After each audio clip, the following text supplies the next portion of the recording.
da muchísimo gusto que nuevamente nos acompañes en nuestro programa Voto Razonado, y esta tarde tenemos retos de la nueva integración del INE. Y bien, pues damos la más cordial bienvenida a nuestros colegas, a Tere Gesell Pimentel Vázquez, a Ernesto Ramos Mega y a Alejandro Romero. Buenas tardes, amigos, colegas. Buenas tardes. Hola, hola. Pues empezamos con nuestro conversatorio, con este programa, y pues empezaré yo, abriré yo, platicando acerca de los retos de la integración del INE. Y al efecto, pues yo lo que quiero comentar es que a mí me parece relevante que la fiscalización con este asunto que ha salido de la llegada de este señor Lozoya, en donde de alguna forma se revela que hubo dineros dentro del periodo, evidentemente, cuando fue la elección del presidente anterior, de este señor Peña Nieto. Fue grave, a mí me parece grave que el trabajo que debe de hacer el instituto a través de su consejo, pues es precisamente de la fiscalización. Entonces, de alguna forma, ojalá también dentro de esta investigación pueda salir toda esta podredumbre en cuanto a los recursos que se han estado manejando. Y creo que a mí me parece que uno de los grandes retos de estos consejeros y del consejo en general va a ser esta parte de dar condiciones de igualdad a la contienda.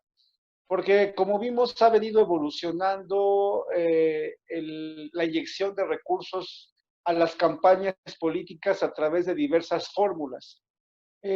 Cuando vimos la fórmula, por ejemplo, que tuvo en el 2006, pues se manejó de alguna forma una serie de movimientos financieros basados mediante asociaciones civiles, mediante una serie de apoyos que ya venían con el antecedente del año de la elección del 2000, pero cuando fue verdaderamente una situación muy grave fue en el 2012 con la elección de presidente de la República, porque evidentemente en esa elección lo que se vio fue un gran despliegue financiero con el Monex y con todas estas cosas que hubo, y ahora sabemos que hasta dinero del extranjero pudo haber llegado a la elección mexicana a través de este señor, de este director de petróleos, y que de alguna forma al final era muy evidente que se estaba vulnerando los principios rectores y legales del proceso electoral mexicano, y no obstante, creo que fue bastante ineficiente la circunstancia de los mismos consejeros. Entiendo que ellos dicen pues que eso los rebasa y que es muy complejo y que no tienen, pero finalmente esa atribución la tienen jurídicamente. A mí me parece que ese será para mí el financiamiento uno de los retos más importantes que deberá de enfrentar este nuevo consejo, y generar forzosamente las condiciones de igualdad en la contienda. Y bueno, por mi parte sería todo, y adelante, por favor, Alejandro. Gracias, Teo. Hola, Ernesto, Tere, ¿cómo están? Bueno, pues yo iniciaré primero diciendo que celebro la designación que se llevó a cabo ya por fin de los nuevos consejeros. Hay dos perfiles que ya tienen conocimiento dentro de los órganos electorales. Los dos bien alguna vez ya estuvieron integrando los OPLES, como es Carla Humphrey y quien viene el consejero del OPLE de San Luis Potosí.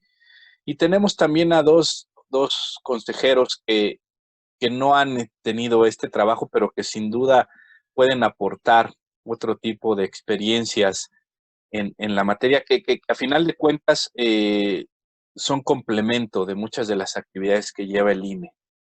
Por otro lado, establecer, como dice Teo, algunos de los retos, y antes de entrar yo al tema de fiscalización, bien como lo mencionas, me gustaría decir que el primer reto que van a tener ahorita son las elecciones que vienen en Hidalgo y en Coahuila, en donde ya aparentemente por los medios de comunicación se ha dado a conocer que hay una fecha tentativa que sería en agosto, mediados de agosto, donde se llevaría la elección, que diga de octubre, ¿no? De octubre, perdón. Mediados de octubre, donde se llevaría la elección. Sin embargo, esto se está sometiendo también por consenso de los actores políticos y al parecer el actual presidente de Morena es el que aún tiene dudas sobre que se lleve a cabo, estableciendo que precisamente la época en la que se está poniendo como fecha para llevar la etapa de campaña sería en septiembre y que de acuerdo a los datos que se han venido dando por el sistema de salud y especialistas, es la fecha en donde todavía los contagios van a estar muy altos. Más sin en cambio tenemos una paradoja que a veces es donde no sabemos si realmente caminan o no de la mano Morena junto con la presidencia de la República, porque hoy el presidente también declaró que el desfile y el grito de independencia sí se van a llevar a cabo si las condiciones no son tan negativas.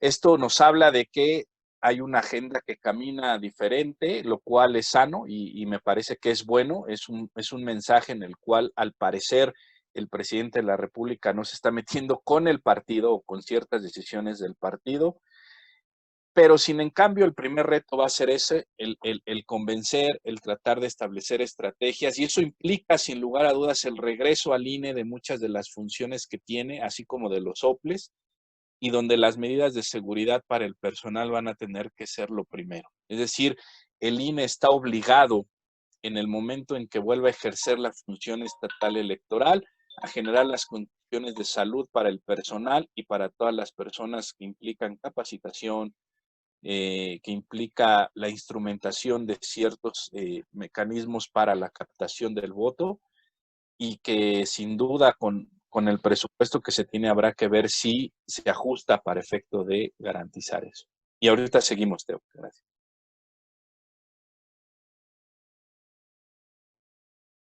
Muy bien, adelante, por favor, Tere. Muy buenas noches, tardes más bien, todas son tardes. Pues muchas gracias por la invitación nuevamente a este programa. En efecto, los retos que tiene el INE en este momento, primero es definir, como comentaba Alejandro, las reglas de lo que tenemos en puerta y que son las elecciones estatales en Hidalgo como en Coahuila. Y esto tiene que ver con las reglas a partir de esta emergencia sanitaria. No hemos visto todavía el resultado de este comité técnico especializado de soporte en salud que fue integrado recientemente para poder definir estas reglas. Se entiende que no se ha hecho justo porque estábamos en medio de la elección entre que sí o no se definían a los nuevos y a las nuevas consejeras. Pero bueno, ya empezaron en funciones esta semana, tuvieron una sesión de consejo y obviamente se tienen que empezar a derivar estas reglas a partir de cómo tendrán que ser las próximas elecciones y de ahí partir con este primer reto, que funcionen, ¿no? Estos protocolos, que se apliquen y que se generen elecciones ciertas, que se generen elecciones transparentes, que realmente le den seguridad a la ciudadanía para que salgan a votar, que salgan a participar, que se construya la ciudadanía, porque no estamos avanzando a otro tipo de votación en este momento. Seguimos con una votación de manera tradicional. El otro reto me parece que es revertir este estigma o este sello que se tiene igual de manera tradicional, que las y los consejeros corresponden a una cuota política y que tienen que estar haciendo o equipo al interior de esta herradura de la democracia. Es bien resaltable que la semana pasada, cuando tomaron protesta, hubo una rueda de prensa y justamente ellos les preguntaban si había esta división o estos pequeños equipos al interior del consejo. El tan solo señalar que se va a evitar el que existan estos equipos, el señalar que se vienen a integrar como equipo, ya te da una sospecha, ¿no? De que pudiera generarse una brecha entre los que salieron porque dejaron ahí equipos integrados, entre los que continúan y los que llegan como nuevos, ¿no? Pero en realidad no son nuevos, ya lo comentaba Ale, traen experiencia en materia electoral, vienen de OPLES, otros vienen de organizaciones de la sociedad civil, donde han hecho ejercicios de observación electoral y eso obviamente les da una visión totalmente distinta, ¿no? Y el otro tema, el tercer reto, es justamente las agendas que traen estos consejeros y consejeras nuevas. Traen temas de fortalecimiento a los OPLES, traen temas de género y sobre todo de fiscalización, como tú lo comentabas, Teo. Entonces, hay que ver cómo van a estar jugando a partir de ya en estas próximas elecciones estatales y posteriormente en la del 2021. Muchas gracias. Adelante, por favor, Ernesto Ramos Vega. Muchas gracias, Teo. Gracias, Tere, Alejandro. Les mandamos un saludo a Ale Tello también, donde quiera que se encuentre, la extrañamos en el programa. Este tema es muy interesante y nos toca justo abordarlo pocas semanas antes de que inicie formalmente el proceso electoral en septiembre, recién integrado completamente el Consejo General. A mí me parece que tenemos que destacar como uno de los principales retos que se vienen en la organización de las elecciones del 2021, porque tenemos que asumir que va a ser una organización de elecciones compleja en un escenario de pandemia igual. Eso les requerirá un mayor número de recursos de los que tienen ahora y entiendo también que los nuevos consejeros, a petición del grupo parlamentario de Morena, que los entrevistó individualmente para llevarlos en una lista ante el Pleno de la Cámara de Diputados, pues les solicitó que hicieran estudios de racionalidad y austeridad presupuestal, incluso que si les preguntaron explícitamente si estaban dispuestos a bajarse el sueldo abajo de lo que gana el presidente de la República, etcétera, ¿no? Y entiendo que accedieron, que coinciden en que hay una necesidad de hacer un uso racional de los recursos económicos del Instituto Nacional Electoral, pero al mismo tiempo tienen que enfrentarse a un escenario de elecciones mucho más complicado que no tiene un antecedente en el país y que va a requerir una mayor inversión en términos de logística, de capacitación, de diferentes tipos de capacitación y de organización alrededor de las casillas de votación, incluso, ¿verdad?, pensar en una jornada electoral extendida. Otro punto importante es el tema que van a tener que regular en el instituto sobre la reelección de legisladores para el próximo año. ¿Cómo se va a dar? ¿En qué términos los legisladores y las legisladoras que quieran reelegirse y postularse van a tener que renunciar a sus cargos o pueden seguir en sus cargos mientras hacen campaña? ¿Cómo se va a controlar si los recursos que utilizan para las campañas vienen de fondos públicos o no? ¿O vienen de prerrogativas de la propia Cámara de Diputados? ¿O vienen de los partidos políticos? Es un tema bastante complejo que la Cámara de Diputados y el Senado jamás legislaron, lo dejaron pendiente y que el INE, como en otras ocasiones, va a tener que hacerse cargo. Seguramente el resultado no le va a gustar a muchos, pero no hay otra opción. Ese es un reto que van a tener que enfrentar. Coinciden que la fiscalización va a ser muy importante y también pensar en nuevos mecanismos de seguimiento porque una de las atribuciones que se ha tomado más en serio esta administración es la de buscar el origen y utilización de los fondos públicos, digamos, ¿no? Entonces, esa va a ser una parte muy importante de ver si se utilizan fondos públicos dentro de las elecciones o no, o si se utiliza financiamiento ilegal dentro de las elecciones y cómo se castigaría. Ya Teo nos habló de los antecedentes de 2012, que podremos retomar en la próxima ronda. Muchas gracias. Muchas gracias, mi querido Ernesto. Pues abrimos con la segunda ronda. Y bueno, yo empezaría diciendo y señalando también que dentro de la fiscalización, a la que me he venido refiriendo como un reto importante para este consejo y los nuevos miembros que se están integrando, evidentemente pues tendrá que hablarse de la inercia, tanto de la fiscalización, pero a la vez la que va enlazada con la cuestión de hacer efectivo también esa fiscalía sobre delitos electorales. Me parece que, no obstante la gran legitimación que este gobierno hoy tiene para llevar un liderazgo en la votación, también debe de haber un escrutinio ciudadano, de ahí la necesidad de la necesidad de la autonomía de estos consejeros. Y bueno, ahí como lo comentaba Ernesto, ¿no? Imagínate que estás haciendo tu evaluación y te están diciendo que pues, probablemente tú puedas ser consejero y te digan, usted se bajaría el sueldo y usted, pues claro que vas a decir a todo que sí. Y eso de entrada a mí me parece una falta de respeto a la autonomía de las instituciones. Ahí vemos cómo finalmente la clase política pretende en todos los medios tratar a los ciudadanos con desprecio.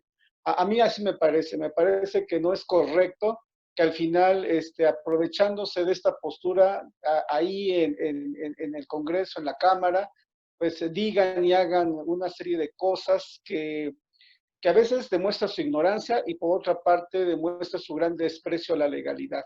Me parece que los grupos parlamentarios ahí, como se dice vulgarmente, se agandallan y realizan una serie de actos que no son propios.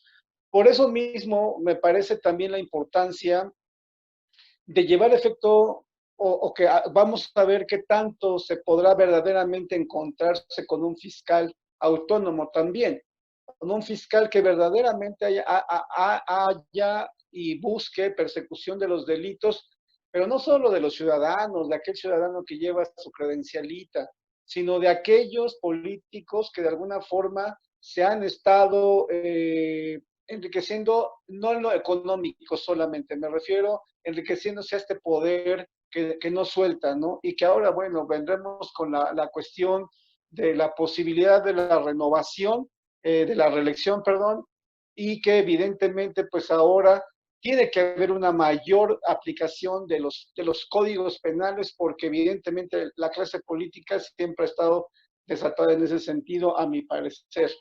Y bien, pues yo con esto termino y le damos, por favor, el uso de la voz a nuestro colega Alejandro Romero, por favor. Gracias, Teoc.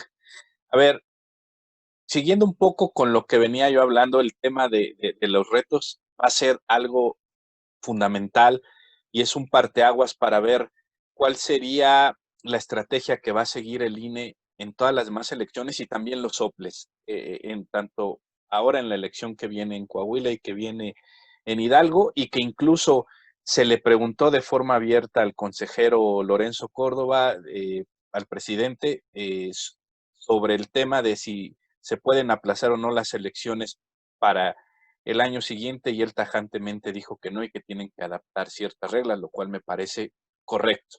Sin embargo, yo creo que una de las tareas más sustanciales que van a tener el INE en conjunción con los soples, porque el INE, recordemos que es el que fija ciertas directrices en ciertos ámbitos para la instrumentación de las acciones en la captación del voto, y que los soples tienen que instrumentar conforme a esas reglas generales o lineamientos, va a ser sin lugar a dudas el convencer a la gente de ir a votar. Es decir, con un tema de pandemia, tomando en cuenta que son elecciones intermedias a nivel federal, que eso hace que siempre se reduzca el nivel de participación, y que en el caso de Hidalgo y Coahuila no se trata de una elección de gobernador, sino en un caso es de diputados y en el otro caso es de ayuntamientos, habrá que ver el nivel de participación con esta pandemia, que estamos en los picos más altos, y convencerlos. ¿Por qué?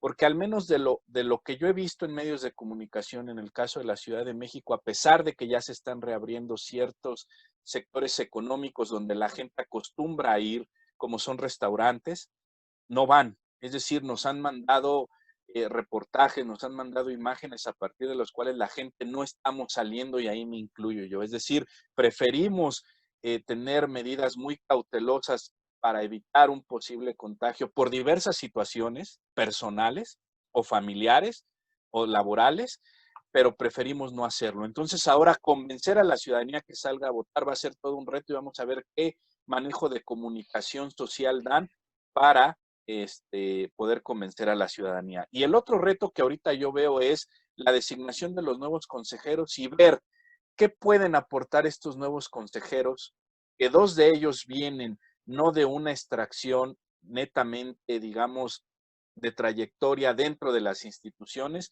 para también tratar de darle cabida a gente en los soples que no están dentro de las instituciones. Es decir, gente que puede tener conocimientos muy amplios en la materia, que obviamente tienen que pasar el primer filtro, que es el examen, y estar dentro de las mejores calificaciones de acuerdo a cada convocatoria, ¿no? El número de personas que hayan acreditado el examen, pero habrá que ver si estos nuevos integrantes traen una nueva visión que le inyecten a estos consejeros que ya están ahora, para efecto de tomar decisiones más integrales y darle una apertura para renovar estos cuadros dentro de las propias instituciones. Gracias, Teo, sigo. Muchas gracias. Pues continuamos con Tere Gesell, por favor. Gracias, Teo. Pues mira, yo quiero retomar otro de los retos que a lo mejor no hemos platicado y que tiene que ver con la revocación de mandato del presidente de la República.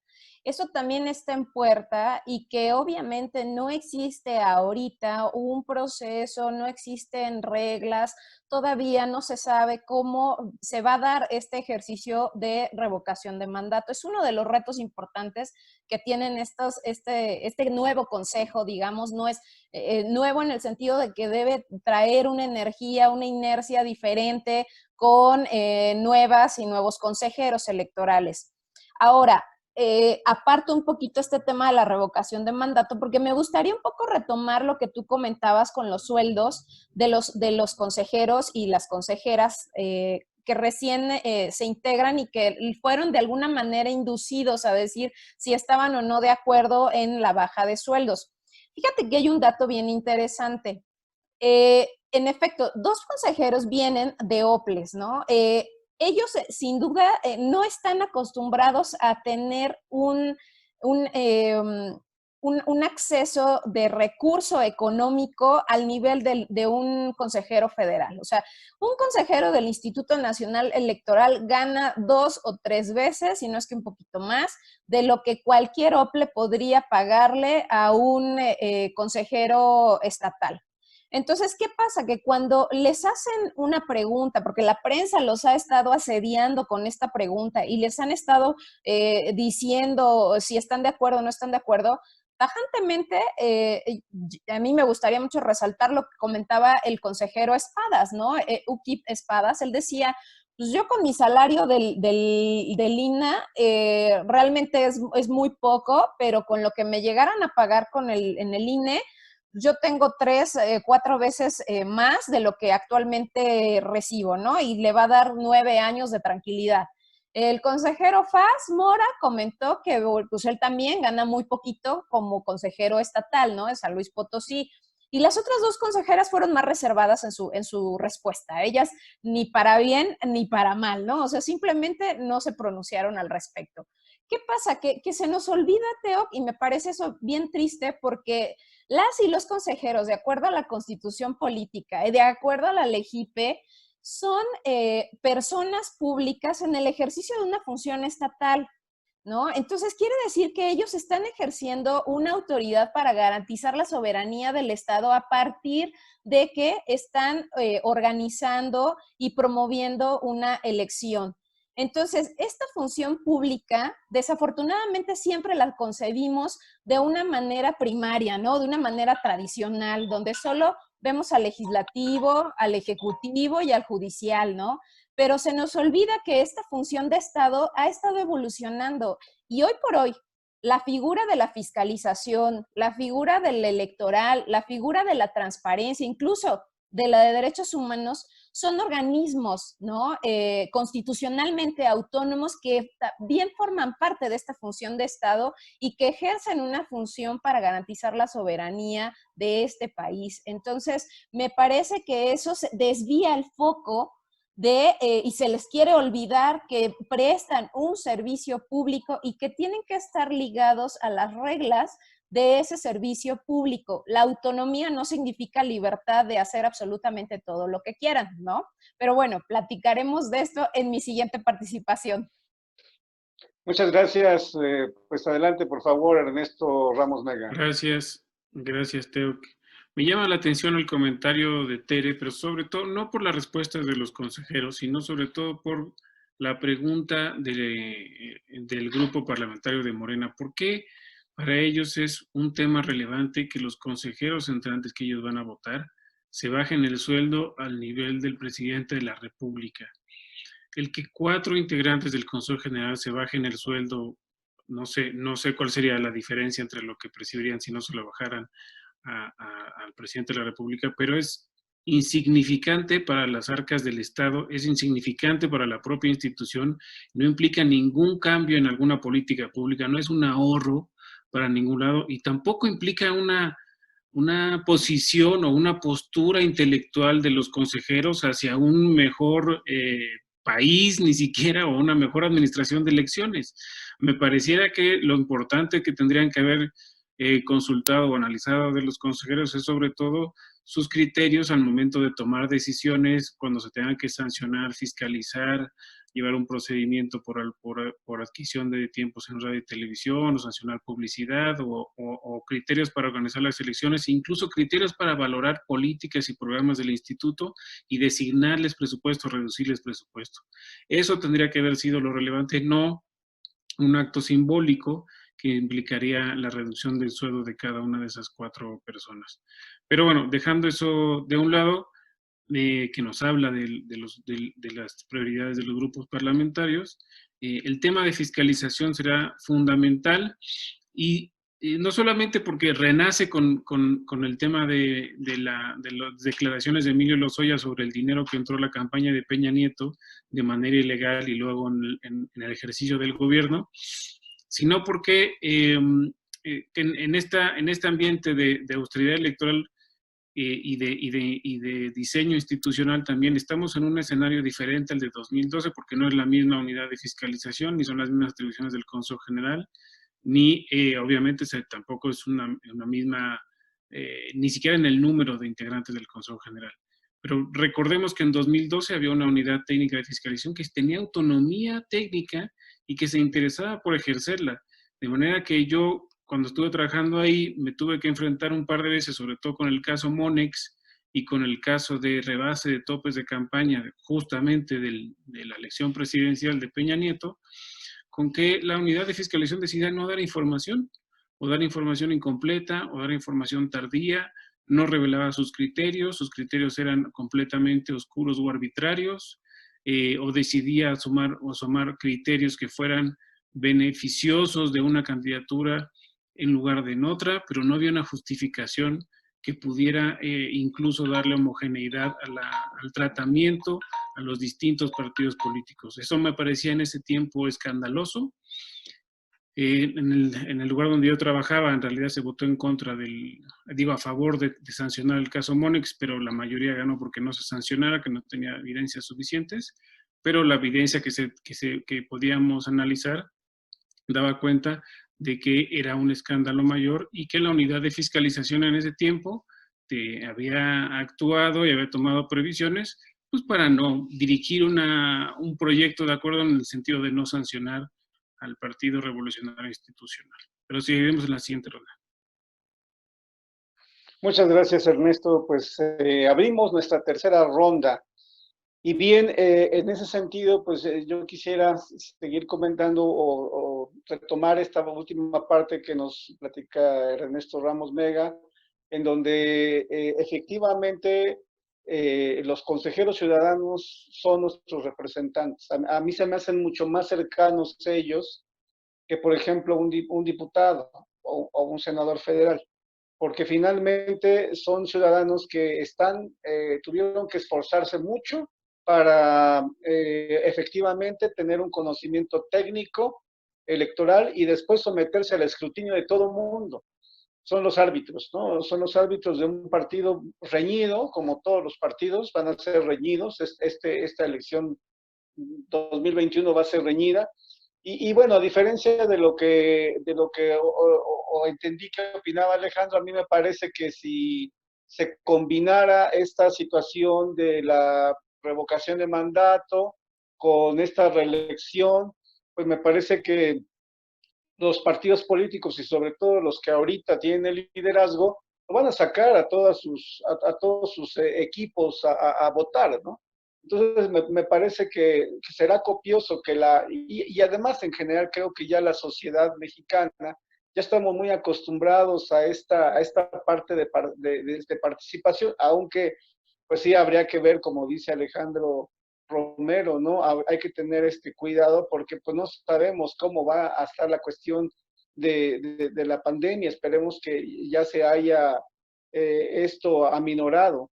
Pero bueno, en el entendido de que ya después de 4 meses prácticamente yo veo el 50% de la actividad afuera, o por lo menos en la Ciudad de México, así lo estoy yo percibiendo. Me parece que para dentro de septiembre, para dentro de junio, seguramente pues estaremos ya tratando de retomar todo el camino y esperemos que la participación sea amplia. Y en ese sentido, bueno, a mí lo que sí me queda como una situación complicada es que tenemos que evidentemente sentir nuevamente y recuperar ese INE que nos fue arrebatado. Yo siento que la confianza que se le perdió al INE fue desprestigiada por los mismos pugnas políticas de estas élites electorales, de estas élites de poder, y que al final, bueno, hoy nos encontramos ante un consejo que ha sido descalificado desde la magistratura más alta de este país. Y eso sí me parece grave y me parece complicado, porque quererlo cuestionar sin darle esa oportunidad me parece que no es lo más adecuado. Y bien, le daremos el uso de la voz a nuestro colega Alejandro Romero. Gracias, Teo. Y siguiendo lo que tú tocaste en un principio, Ernesto, y también Tere, sobre el tema de la fiscalización, yo que he vivido el tema electoral siempre desde afuera, creo que también la dinámica sobre los temas fundamentales ha sido cambiando y hoy no me queda a mí, en lo particular, la menor duda que el tema de la fiscalización se ha vuelto en el eje toral para ciertas campañas y que sí hay muchas fallas en ese sentido.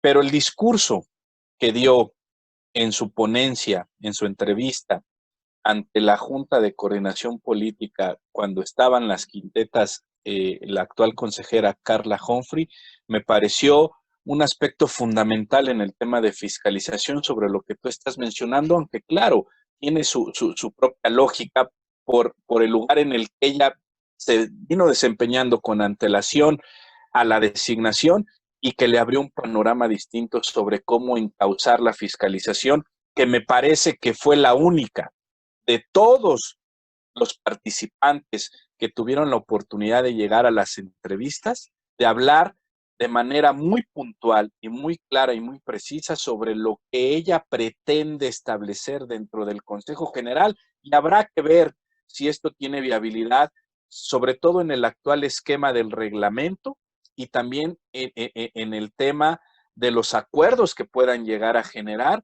porque algo que sí debe de ser, y es algo que a mí me tocó en alguna vez participar e intentar, era pedir que el INE tuviera ese acercamiento real mediante un convenio, mediante un acuerdo con la Unidad de Inteligencia Financiera, a pesar de que está regulado en la actual LEGIPE, y la respuesta fue tajante que no podían inmiscuirse más allá de lo que está establecido. Obviamente la consejera mandó mensajes muy claros que me parece que si se llegan a poner sobre la mesa va a generar algunas pugnas, no solamente al interior del Consejo General, sino también dentro de los propios actores políticos, porque ella hablaba incluso de tratar de empezar a ver como cuestiones previas de los candidatos, es decir, del origen de sus recursos, de cómo están, con qué cuentas bancarias, lo cual no está regulado hoy por hoy. Es decir, eso no forma parte de la fiscalización, pero me parece que es un tema interesante que la consejera, creo yo, que intentarlo proponer ahora sería riesgoso. Es más, podría generar mucha controversia, pero sí me parece que aprovechar todo el esquema en el cómo está diseñado el Consejo General, que tiene dentro de ellos a representantes del Poder Legislativo, es empezar a empujar estos temas con ellos, con los partidos políticos, para efecto de que se lleve a cabo una modificación sustancial para las próximas elecciones federales, no estas que vienen, sino para el 2024, es decir, la presidencial, donde estos temas puedan ser torales en este combate que se puede dar. Me parece que lo establecido por Carla Humphrey fue sustancial y puede ser bien aterrizado si se logra llegar a los acuerdos previos con los integrantes del Poder Legislativo. Gracias. Muchas gracias. Por favor, Tere Giselle. Sí, gracias. Pues yo continúo un poco con esto que comentaba Alejandro.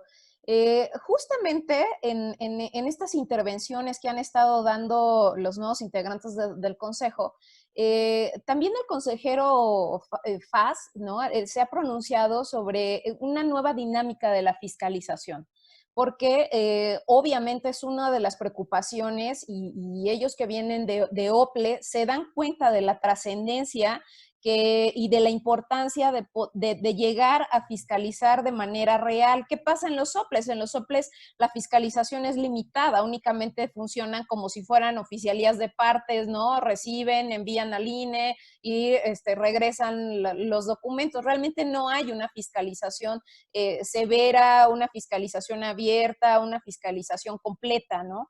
Entonces, esta aportación que hacen es de primordial importancia en el sentido de que se ve una esperanza en que el instituto llegue a una fiscalización más profunda. Ernesto lo comentaba, en otras épocas existía esta unidad técnica, una unidad especializada dedicada a hacer realmente una revisión un poco más profunda, no como la que se pretende en este momento y que es necesaria por todo lo que ya habías comentado tú, Teo, Odebrecht, ¿no? Monex, y todos los escándalos que hemos estado viviendo, ¿no? Duarte, el tema de otros personajes importantes de la vida política y que han salido con problemas de mal uso de los recursos, incluso cuando ya están siendo funcionarios de gobierno, esos recursos son mal utilizados para impulsar otros momentos electorales en favor de esa persona o en favor de un partido, de una afinidad, ¿no? Según la conveniencia. Ahora bien, ¿qué pasa en este momento? Ale lo comentaban, estamos aliados en las cámaras. Bueno, ya existe una propuesta para el siguiente proceso ordinario en la Cámara de volver a retomar este tema de los recursos, ¿no? Del dinero, cómo se va a estar dando el recurso a los partidos políticos. Se tiene que replantear porque hay un gasto excesivo en esos recursos y no se ve en realmente resultados en beneficio de estos entes públicos. Insisto, son entes públicos. Los partidos públicos hacen una función pública y al igual que los organismos electorales, ¿no? Entonces, por supuesto que tiene que ser fiscalizado incluso el propio Instituto Nacional Electoral y los OPLES, si realmente están utilizando su recurso de manera adecuada, de manera transparente y de manera suficiente, porque no es lo mismo decir voy a recortar áreas, ¿no? Y recortar servicios que recortar a lo mejor otro tipo de áreas y de personal que no es esencial para las funciones electorales. Bueno, entonces esto es un tema súper importante para esta nueva integración del Consejo. Quiero retomar un poco, Teo, lo que comentabas de los salarios, ¿no? Esto lo quiero vincular en este momento porque no podemos esperar consejeros de primera y consejeros de segunda. Entonces, no podemos decir que va a haber consejeros de primera porque ganan mejor, porque llevan muchos años trabajando, y consejeros de segunda porque son nuevos, les tocó la austeridad, ¿no? Del Estado, y entonces ahora son consejeros de segunda y tendrían que trabajar más o tendrían que trabajar menos. No, creo que el reto es exactamente igual. Esto no lo podemos definir ni nosotros, ni los medios, ni los diputados, ¿no? Esto lo tiene que definir, obviamente, una instancia jurisdiccional. Y eso está por verse. Por lo pronto, ellos estarán ganando un salario digno, al igual que los demás consejeros, y por lo tanto no tendríamos por qué esperar una calidad menor, ¿no?, a la que se están impulsando en este momento. Al contrario, necesitamos calidad mucho más alta, mucho más elevada, en donde se suban temas de vital importancia, como la fiscalización que estamos platicando a esta mesa del Consejo General. Gracias, Teo. Me reservo para la siguiente. Sí, muchas gracias. Adelante, por favor, Ernesto Ramos Mega. Gracias. Sobre justamente el uso de recursos públicos rumbo al proceso electoral que viene, hay dos temas fundamentales donde el instituto tendría que plantearse tomar una visión diferente de lo que se ha hecho en los últimos años. Y me refiero a la capacitación electoral y a la producción de materiales e impresión de boletas. ¿Qué es lo que se ha hecho tradicionalmente en la capacitación electoral? Bueno, contratar capacitadores, asistentes electorales y sus supervisores, darles cursos de capacitación, equiparlos, pagarles un sueldo, gastos, etcétera, los cuales tienen que salir a la calle y ir a insacular, a capacitar a las personas insaculadas, convencerlas de asistir a las casillas y darles los cursos. Y en la jornada electoral, pues, o días antes de la jornada electoral, llevar los materiales, la documentación, ayudarles a instalar la casilla, etcétera, ¿no? Son el personal de apoyo fundamental para que las casillas estén en todo el territorio nacional el día de la jornada electoral.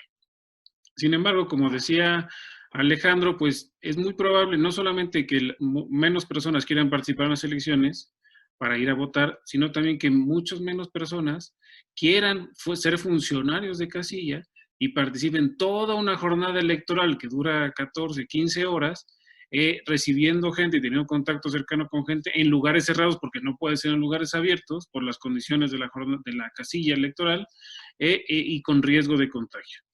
No solamente va a bajar la población que quiera hacer eso, que siempre, digamos, va disminuyendo por el poco interés y por el desgaste, sino también el tipo de población, porque seguramente la población más joven no tendrá tanto miedo de contagiarse o de tener o de sufrir las consecuencias del contagio, pero una población de 35, 40 años hacia arriba, pues entonces va a tener muchas mayores restricciones. Ese va a ser un reto fundamental.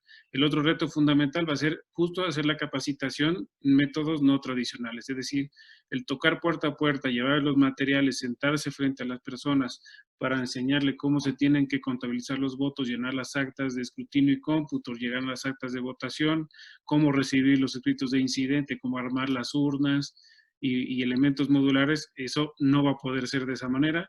Mucho, o va a ser muy limitado, mucho se va a tener que hacer a través de medios digitales, medios remotos, como lo estamos haciendo ahora, digamos, y eso tendría que reducir los costos y el tamaño de la contratación de los capacitadores asistentes electorales, pero eso tendría que estarlo viendo la autoridad electoral desde este momento.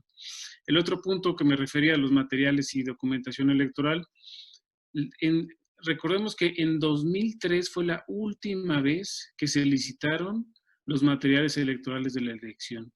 En los años subsiguientes, a partir de 2006 en adelante, la estrategia que decidió el Instituto Nacional Electoral, yo creo que por practicidad más que por otra cosa, sino porque era lo más rápido, fácil y menos problemático para ellos, es contratarle todo, tanto materiales como documentación, a Talleres Gráficos de México.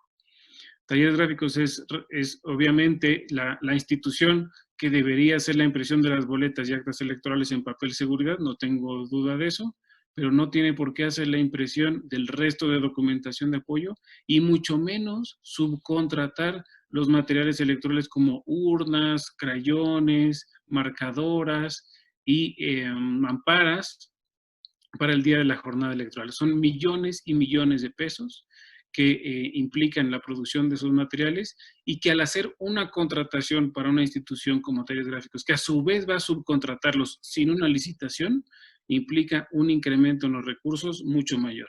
Esas dos son áreas de oportunidad claves para las próximas elecciones de 2021 y que esta integración debería estar analizando cómo abordarlos para reducir los costos del próximo proceso electoral. Muchas gracias. Muchas gracias, Ernesto. Pues bien, abrimos nuestra cuarta y última participación y bueno, yo empezaré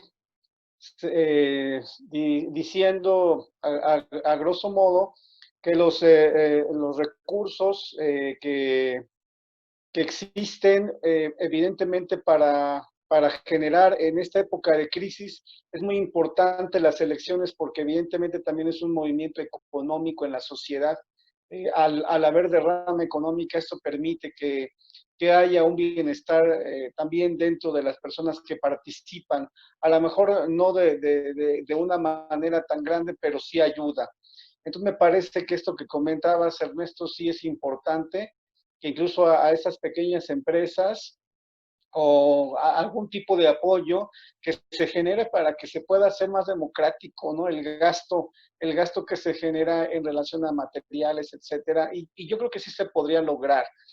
Ahora, por otra parte, me parece ser que también los espacios que tienen los institutos, evidentemente entre elección y elección, pues son lugares que están totalmente muertos, muertos en el sentido de que no hay actividad, no haya ni siquiera actividad ciudadana. ¿Cómo es posible que en esos espacios que tienen un costo, que evidentemente tienen recursos, que tienen personas preparadas ahí entre elección y elección, no haya un acercamiento con lo que es su origen, que es la ciudadanía, que somos nosotros, que son los jóvenes, los niños, etcétera?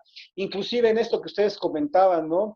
Ya ni siquiera se trata de hacer cuestiones presenciales, en línea se pueden hacer diversas capacitaciones. Y quiero solamente terminar esta parte señalando que la cuestión derivada de la de eficientar y de gastar mejor no quiere decir que tengas que tener menos dinero, sino quiere decir que tienes que hacer cosas nuevas para hacer que alcance más, porque nunca habrá dinero que sobre en estas cuestiones, porque al final es un dinero que se gasta dentro de la sociedad y es en provecho de la sociedad. Y creo que ahí, evidentemente, nuestro consejo tiene que ser creativo y tiene que ser apoyado para generar nuevas ideas y nuevas formas. Hay una inercia que viene, que también se ha vuelto un tanto, como de alguna forma muy cómoda. Así lo hacen siempre y así lo seguiremos haciendo siempre. Creo que debemos de transformar esta situación y no solamente estar pensando en ahorros de términos económicos, sino en una mejor, en un mejor producto, que es una elección que nos deje satisfechos, sino totalmente, sí, mayormente. Gracias y le damos el uso de la voz a nuestro colega Alejandro Romero. Gracias, Teo.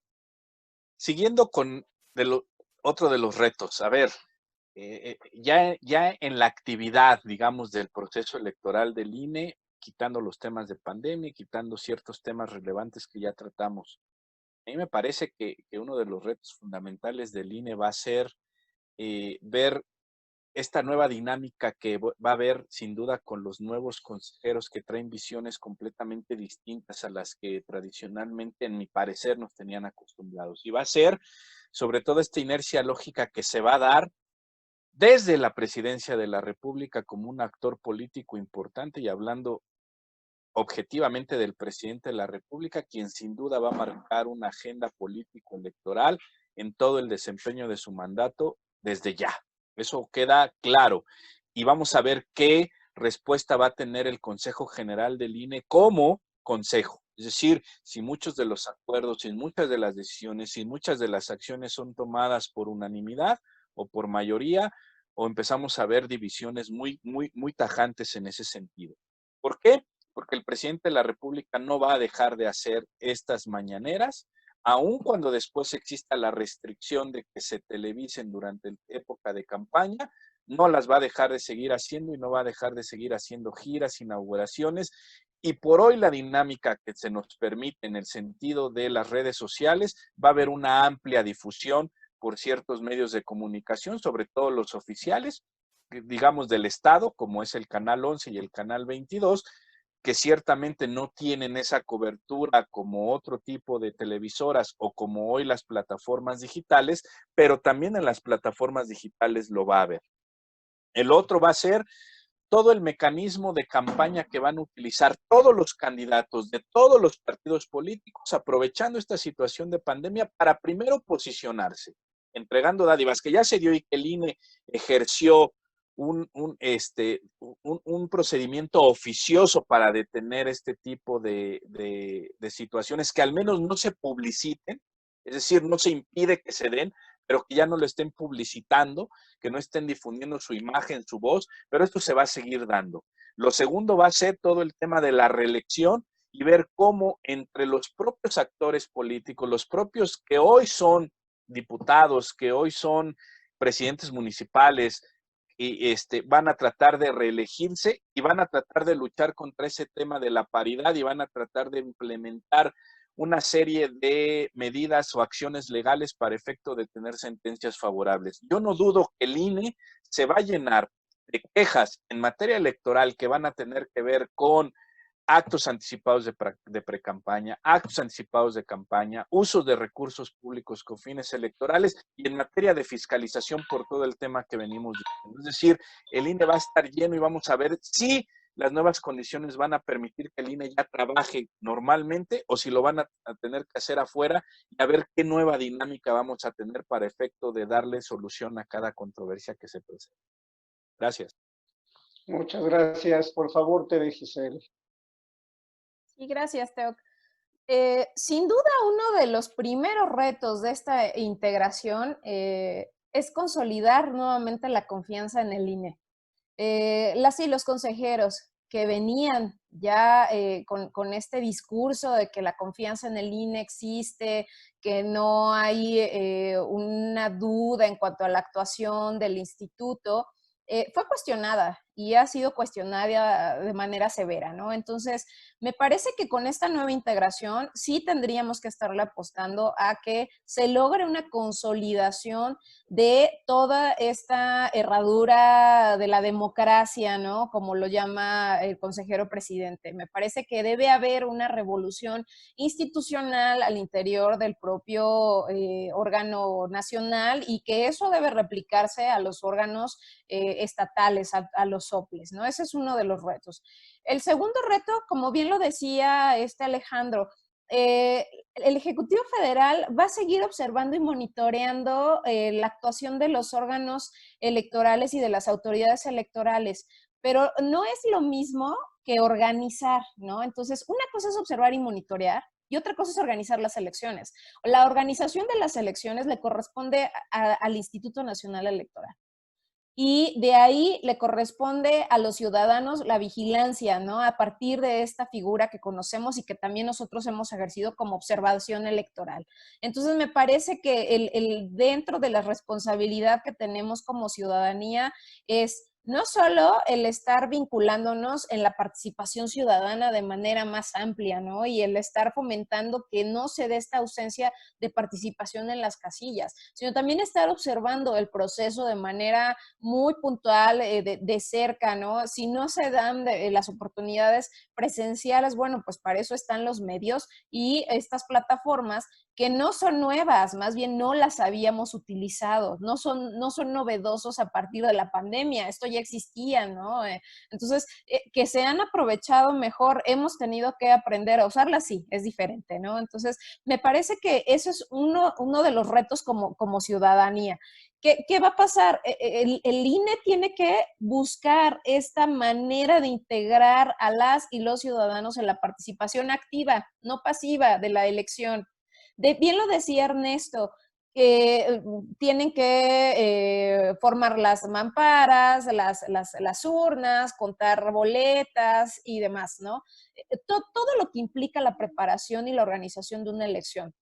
a ver, ¿va a haber seguros médicos para todos estos ciudadanos? O sea, ¿va a haber condiciones sanitarias para todos estos ciudadanos? Si bien es cierto, como mencionabas tú, Teo, es posible que en julio del año que entra ya estemos en una situación más o menos normal, ¿no? O de una nueva normalidad adaptados, pero eso no quiere decir que el COVID-19 se haya erradicado. Vamos a aprender a vivir con el COVID-19 y vamos a aprender a tener que ir a hacernos pruebas de manera regular para salir a la calle y continuar con nuestras vidas. Pero esto tendrá que ver el instituto, cómo lo va a resolver, cómo lo van a hacer los partidos políticos, cómo lo vamos a hacer los propios observadores electorales, ¿no? Y el otro reto que comentábamos, la fiscalización. La fiscalización siempre la enfocamos hacia los partidos políticos, pero la fiscalización también tiene que ver al interior de las propias instituciones. Y eso es uno de los retos máximos que tiene el INE en este momento, hacia afuera y hacia adentro, y que sigan actuando conforme a los principios del instituto. Ahí, sin duda, se tienen que regir bajo un principio de certeza, ¿no? De transparencia, donde se tenga la legalidad, donde hay una imparcialidad en el proceso, ¿no? Entonces, me parece que eso es lo que tendríamos que estar revisando en los próximos procesos que tenemos en puerta. Gracias, Teoc. Muchas gracias. Adelante, Ernesto Ramos Mega, por favor. Gracias. Bueno, yo no estoy de acuerdo con que la confianza de la ciudadanía en el INE haya disminuido. Yo no he visto ninguna encuesta que haya dado números en ese sentido. Es evidente que el presidente de la República ha criticado al INE y a los consejeros electorales tantas veces como ha tenido oportunidad, pero eso lo ha hecho desde hace muchísimos años, desde que ha sido candidato en el año 2006 en adelante, o incluso un poco antes, no ha dejado de criticar ya sea al IFE o al INE. Entonces, yo no veo que exista una crisis de confianza en este momento. En lo que sí creo que van a ser otros retos del INE es en las etapas siguientes después de la jornada electoral. Por ejemplo, recordemos los cómputos distritales que se hacen el miércoles siguiente después de la jornada electoral, donde se hacen en los recintos de los consejos distritales y está lleno de gente, lleno de personas que tienen que hacer, primero contar las actas una a una y después, en caso de recuentos parciales, abrirlos y contar los votos uno a uno durante 3 días seguidos, sin descansar, sin cerrar nunca. Y en el caso de los cómputos o los recuentos totales, cuando la diferencia entre primero y segundo lugar es de un punto porcentual o menos, que se pueden dar en 300 distritos, se dan en 10, 11, por ejemplo, es en realidad un escenario dantesco que está lleno de gente con muchas mesas de trabajo, trabajando simultáneamente, abriendo cajas, llevándolos a bodega, con personal del ejército, incluso ahí, donde es imposible que no se dé algún tipo de contagio en esas condiciones. Ese sería un escenario de riesgo bastante importante. Después, yo creo que otro riesgo que tendría que considerar el instituto y que no hemos hablado aquí son las nuevas atribuciones que tiene y que es probable que pueda ejercer. Uno, son las consultas populares, que las puede solicitar el presidente, ya sabemos, la Cámara de Diputados, la Cámara de Senadores o el 2% de la ciudadanía enlistada en el padrón electoral, en la lista nominal de electores. Lo curioso es que con la última reforma, esa consulta popular se tiene que realizar el primer domingo de agosto del año de la elección. Es decir, el INE tendría que hacer una jornada electoral y todo el trabajo para el primer domingo de junio de 2021, y si se presenta una consulta popular, que sabemos que al presidente le gustan las consultas populares, esta se tendría que hacer un mes después prácticamente, no, 2 meses después prácticamente. Pasaría julio y después en agosto tendría que ya tener instaladas mesas de votación para recibir la participación ciudadana sobre alguna consulta popular. Otro punto fundamental es el de la revocación del mandato.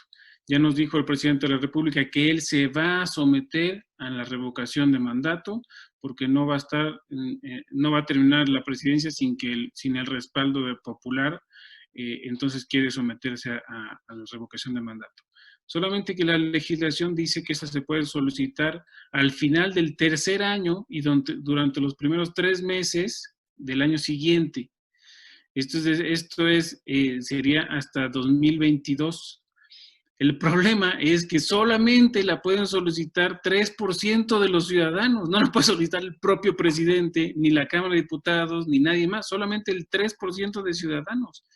Entonces el INE va a tener que enfrentarse a ese dilema cuando el presidente diga que se quiere someter a revocación, pero no hay un 3% de ciudadanos, que además tienen que estar repartidos en 17 entidades con 3% en cada entidad, que es un número enorme, y el INE va a tener que enfrentarse a ese escenario en el caso de que el presidente solicite que se organice la revocación del mandato, pero no se cumplen las condiciones legales necesarias. Además de que la propia organización de esa consulta va a ser una complejidad adicional después de venir de un proceso electoral, una jornada electoral, una consulta popular y luego una consulta de revocación de mandato. Esa es mi aportación. Muchas gracias. Muchas gracias, Ernesto. Pues bien, vamos a pasar a nuestra última ronda de conclusiones. Y bueno, yo iniciaré platicando acerca de que me parece muy importante nuevamente dejar establecido que ni los consejeros ni la gente que se prepara tanto académicamente como en el trabajo para enfrentar un proceso electoral lo puede llegar a tener todo. Es decir, no los consejeros que llegan ahí son los sabelotodos y son los únicos que van a poder resolverlo, sino que tienen que estar en un tamiz distinto, en un tamiz de aprendizaje, en un tamiz de ensayo, incluso ensayo-error. ¿Por qué? Porque cada proceso es distinto, cada uno genera nuevos desafíos, como el que se dará en este 2021 con todo lo que han comentado nuestros colegas.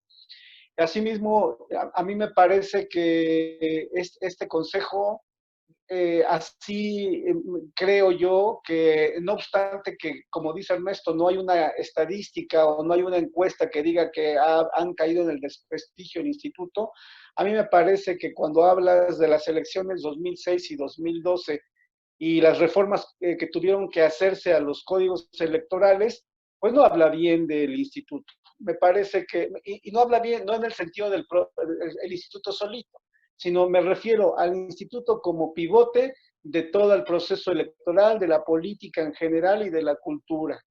Entonces, evidentemente, soportar una válvula a tanta presión, pues ha causado una serie de problemáticas que ha tenido que reformarse. Me parece que por eso el instituto sí tiene que basar mucha de su fuerza tanto en la ciudadanía y sobre todo en la cuestión de observación, lo que decía Tere Gesell. Me parece que los ciudadanos tenemos que entrar como organizaciones, involucrarnos más en estos procedimientos, en esta jornada, en la observación, y en la observación no solamente enfocada en lo que todo el mundo observa el día de la elección y la colocación de urnas y que eso es muy tradicional. No, aquí nos importa ver, por ejemplo, el seguimiento desde los candidatos, desde los que van a llegar al poder, desde la fiscalización, como decía Alejandro, pero desde un nuevo enfoque, desde dónde vienen los patrimonios, cómo están esos patrimonios, porque nuevamente, igual que los delitos se buscan a los chiquitos, pero no se buscan a las camisas blancas, ¿no?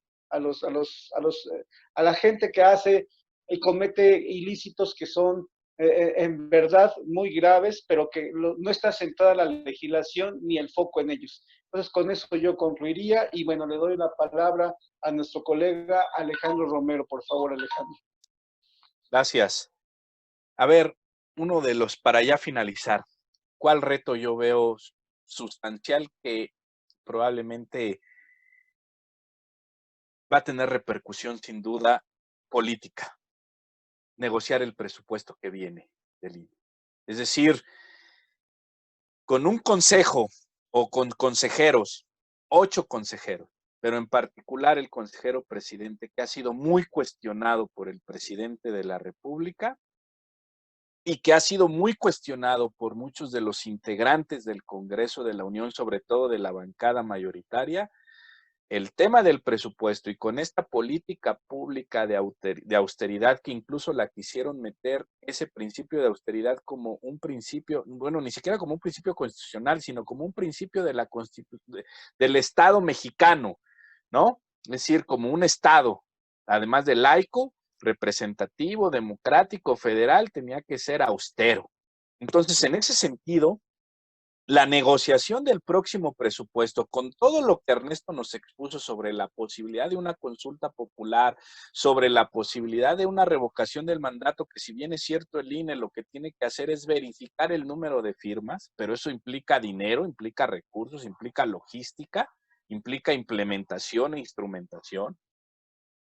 ¿Cómo lo vas a hacer? Sí, vamos a negociar. Y ese es el problema, porque el problema es esa pugna política que hay entre dos visiones, porque ambos son órganos del Estado, entre órganos de gobierno, digamos así, y un órgano constitucional autónomo del Estado que no tienen visiones paralelas y que seguramente la negociación de este próximo presupuesto va a estar altamente fuerte, y es ahí donde los 4 nuevos consejeros son los que pueden tener esa fuerza y esa visión para tratar de llevar a buen cauce esta negociación con la sensibilización que tienen que hacer hacia el Congreso de la Unión, y que a su vez el Congreso lo haga ver al presidente en el sentido, no porque el presidente lo avale el tema, pero sin duda moralmente lo voltean a ver quienes son integrantes de la bancada mayoritaria en cuanto a la aprobación. Es decir, ese convencimiento de que el gasto que se tiene que hacer por parte del INE no solamente es necesario, sino tiene que ser suficiente para todas el entramado que se da. Ahora, el tema de la confianza, yo lo digo en la ciudadanía, que la ciudadanía esté confiada. A ver, los consejeros son la élite, pero quien realmente instrumenta todo eso es la gente que está atrás, es la gente de estructura, quienes estructuran al INE, quienes están ahí, quienes cuentan los votos, quienes capacitan, quienes se movilizan, quienes determinan. Las elecciones son confiables por ese trabajo. Es cierto, los consejeros instrumentan las cosas, pero quienes lo operan son ellos. Si no tuvieran esa operatividad, el INE no sería confiable. Y lo que tiene que hacer el INE como reto ahora es que sus resoluciones, que sus decisiones se sostengan por sí mismas. Hemos visto en esta en esta integración pasada, con la ausencia de estos 4 consejeros que ahora ya se incorporaron, que muchas decisiones sustanciales tenían que llegar a instancias jurisdiccionales para que resolvieran el tema, porque no eran capaces de generar, no estoy diciendo que negocien o que se subordinen a los partidos, pero que sí tengan el acuerdo de eso, que llegan a la cuestión jurisdiccional y que muchas veces son revocadas esas decisiones porque precisamente no tienen un sostén, ¿no?, jurídico, ni siquiera político. ¿Cuántos asuntos no con antelación? Por ejemplo, recordemos la elección en donde Calderón y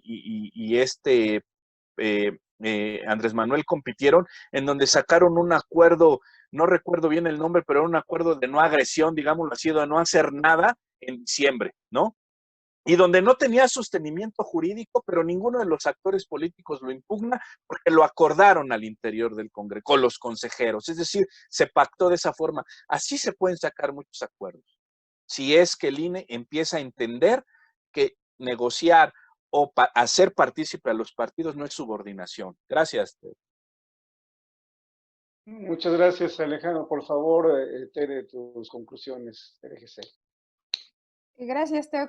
Pues mira, creo que esto que comentaba Alex es súper importante porque se olvida, ¿no?, la integración del Consejo General, cómo está estructurado desde la Constitución y que lo vuelven a replicar en la LEGIPE, ¿no? El Consejo General se integra por el consejero presidente, los 10 consejeros electorales, pero también tiene otros actores, son los consejeros del Poder Legislativo, los representantes de los partidos políticos y el secretario ejecutivo. Entonces, ¿qué pasa? Que todas estas pláticas, todas estas decisiones en la mesa, pareciera que depende de solamente 11 personas, pero no, o sea, estamos hablando de un ente que se integra por el poder legislativo, por estos partidos políticos, y un secretario ejecutivo que es más una figura técnica, ¿no? Es una figura de despacho, es una figura que facilita el trabajo al interior del Consejo. Entonces, yo retomo lo que comenta Alex. En efecto, es uno de los retos más importantes donde se llegue a dar una integración al 100%, como lo señala el mandato constitucional. Punto. No son 11 personas solas. Estas 11 personas tienen derecho a votar, también tienen voz, pero los otros personajes también tienen voz. Y entonces, este tipo de acuerdos que jala Ale, o que recuerda Ale, ¿no? Con esta contienda del 2006, pues claro que tiene que ver con una participación más activa del Consejo, que cuando yo asevero que la credibilidad del Consejo, del INE, está en jaque, es justamente por este tipo de acciones que no están apegadas a la legalidad. Todos en este momento le estamos apostando a que el Consejo realmente se rija por los valores y por los principios democráticos. Insisto, los principios democráticos tienen que ver con la legalidad, con la certeza, con la independencia, con la máxima publicidad, con la objetividad y con la imparcialidad, que eso tiene que poner una dinámica distinta a cómo se estén discutiendo las cosas dentro del propio Consejo General del Instituto Nacional Electoral, pero también al interior de los soples. Tenemos ahorita la competencia de estos consejos en los soples, ¿no? Entonces, hay vacantes de consejeros en los estados que van a tener que replicar estas buenas prácticas el próximo año, porque van a ser nuevos consejeros y esperemos que sean realmente gente técnica, pero también gente conocedora del problema social, del problema de legalidad en este país, del problema del respeto a la autonomía y a los derechos humanos, ¿no? Esto es súper importante, insisto, para mí es básico que no se nos olvide que las y los consejeros de los institutos electorales realizan una función estatal como integrantes de una función del Estado en soberanía, ¿no? Garantizan la soberanía del Estado. Entonces, yo con esto cierro mi participación. Gracias, Teo. Oh, muchas gracias a ti. Teo, Adelante, por favor. Teo. Sí, adelante. Nada más recordar, era la tregua navideña. Así le llamaron ese acuerdo.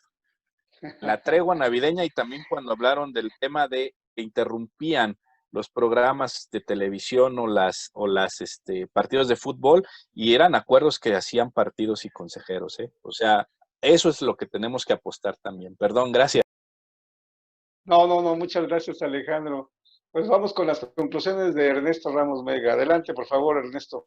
Gracias, Teo. Bueno, yo me voy a concentrar en el tema del presupuesto, porque ese presupuesto se está discutiendo en estos momentos en el Instituto Nacional Electoral. Las dos consejeras y los dos consejeros de nueva llegada al instituto, pues van a tener una curva de aprendizaje sumamente reducida para meterse no solo a la complejidad del día a día de la institución y las comisiones electorales, sino a la discusión del presupuesto. Y yo creo que ese tema va a ser fundamental, porque algo que esperaría justamente el grupo parlamentario de Morena, que la mayoría de la Cámara de Diputados junto con sus aliados, es que las recientes designaciones que acaban de hacer se vean reflejadas en una disminución del presupuesto del instituto, a pesar de que venga un proceso electoral en 2021, ¿no? Y yo creo que ese presupuesto no va a tener una reducción significativa respecto a otros años en términos comparativos.